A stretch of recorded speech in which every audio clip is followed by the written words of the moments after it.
everybody, welcome to another episode of The Finishing Blow. Out here, there's no sun because it's late or really early. Do you think I filmed at 6 in the morning with this kind of energy? I think not. It's just later in the day than when I usually film it. But that's alright. Thank you for watching this episode. I will go ahead and tell you it's going to be rather short because there's not that much to cover this week, so it happens. There's weeks like that. But I guess I'll just jump into it, starting with Donnie Yen winning the Asia Pacific Region Actor Award, I believe is what it's called. Don't quote me on that.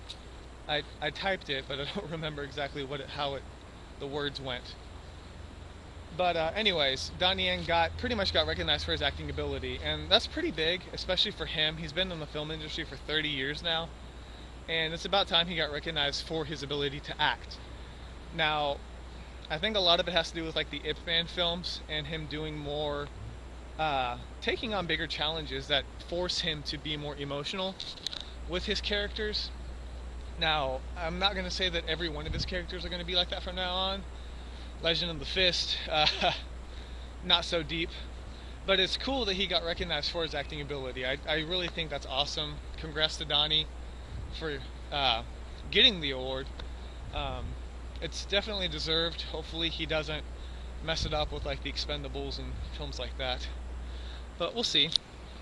Secondly, did an article about Jet Li and the Sorcerer and the White Snake coming to the Venice Film Festival. Jet Li will be there. I also want to talk about Evil Dollar real quick. He put a link in the comments, if you hadn't seen it, that had a teaser trailer. I didn't really bother like linking it and embedding it and doing all that kind of extra work because it's really a small trailer. Shows a tsunami scene that's going to be in the movie, but the scene itself isn't that big. I think what a lot of people are taking out of it though is the fact that Jet Li survived the tsunami, and so for Jet it was a really big deal.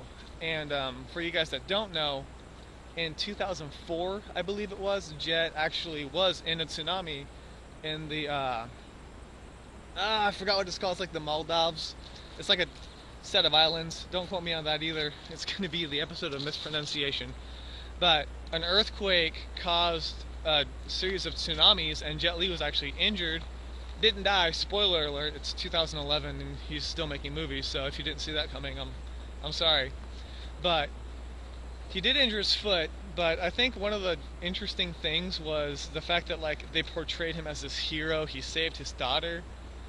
I'm really curious though, like how old was his daughter? Like, I know what people think. It's gonna be like, oh, he saved his like 4-year-old or infantile daughter, but what if she was like 24 and he just like hoisted her up on his shoulder and just ran? Like, I think that'd be so epic. Like let me down, Dad. He'd be like, no.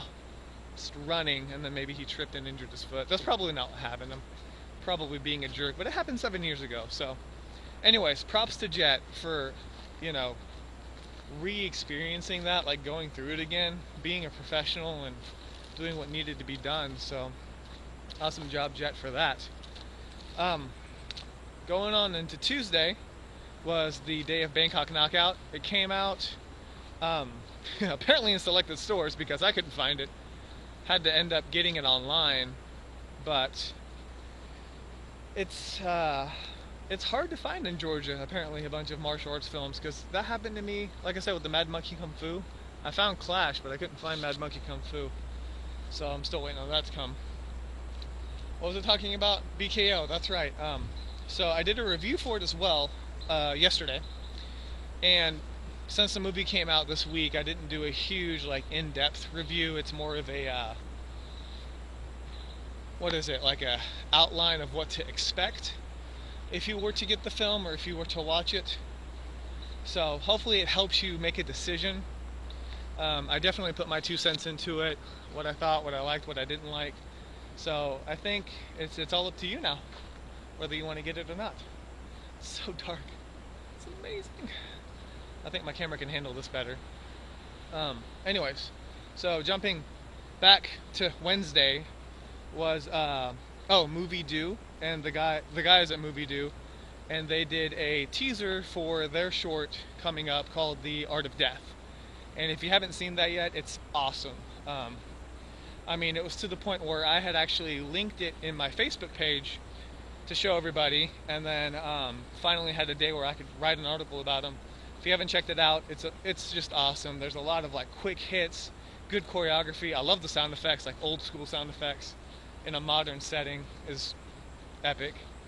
But what was I? Sorry, I got too many thoughts in my head right now. But I was gonna say, even though I referred to it earlier, the Facebook page, like my Facebook page, and I will post stuff on there. I did a fight scene that Vlad did a couple weeks back that I never got a chance to talk about or write an article about. So that'll give you guys a chance. Like if you like martial arts films, I will be posting stuff on there that won't end up on the site right now because of my one post a day rule. So like the page, and I promise it'll be worth it. Like I'll just give you updates every once in a while about cool stuff that's going on. Anyways, not to steal the thunder away from the movie due, guys. I cannot wait for the actual short to come out. I think it's going to be amazing. And you guys know, if you've watched these past weeks, it takes a while for me to get excited about something. This is something worth getting excited about. So keep an eye on that. I'll be sure to keep you guys posted when they put out the actual short, or maybe even a longer trailer. And then lastly for the week, well, I shouldn't say that because it wasn't last, but there was a Shaw Brothers remake called Legendary Amazons coming out. That's a remake of 14 Amazons, and I did the article about it, and it's actually the first time I've heard of the film, either one of them, the remake or the original. And I've talked about this before, and I know it was one of the older episodes, so you guys may not have watched it because they were terrible. But I haven't really watched a lot of Shaw Brothers films, and that's not because I don't like them, it's because I didn't grow up watching them. So I don't know what's good and what's bad. Like Golden Harvest, got it nailed down. Shaw Brothers, not so much. So if you guys could let me know if it's worth watching the original one, or if it's hard to track down, or any of that, like any opinion, I would really appreciate it, because I kind of want to get a hold of it, maybe do a review of it, but I don't know if like how hard it is, if it's one of those movies you can't find, or if it's just not worth watching. So be sure to post in the comments, or write a reply, or write on Facebook, or anything. I'll be sure to check pretty much any form of media that I have extended my arms out into. So let me know. Otherwise, the remake is coming out in October, so there should be a trailer coming out here pretty soon, because that's really short, especially like in movie time, because they've got what, like a month before October hits. So hopefully we'll get a trailer and I can get a better feel of it from there, about how that remake is. But you know, maybe even the original's better. So let me know. Give me a shout out. I would appreciate it a lot. And then finally, I did I don't want to say a bonus post, because it was an extra article yesterday about Gordon Liu, which you guys may have read or may not know who he is. The best way that I can relate him to people who may not watch a lot of martial arts films is Kill Bill. If you watch Volume 1 or Volume 2, he was in both. In Volume 1, he was one of the masked thugs at the final fight sequence with Lucy Liu.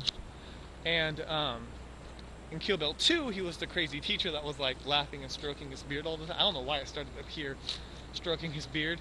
That was him. But anyways, he got admitted into a hospital, critical condition, with injuries to his head.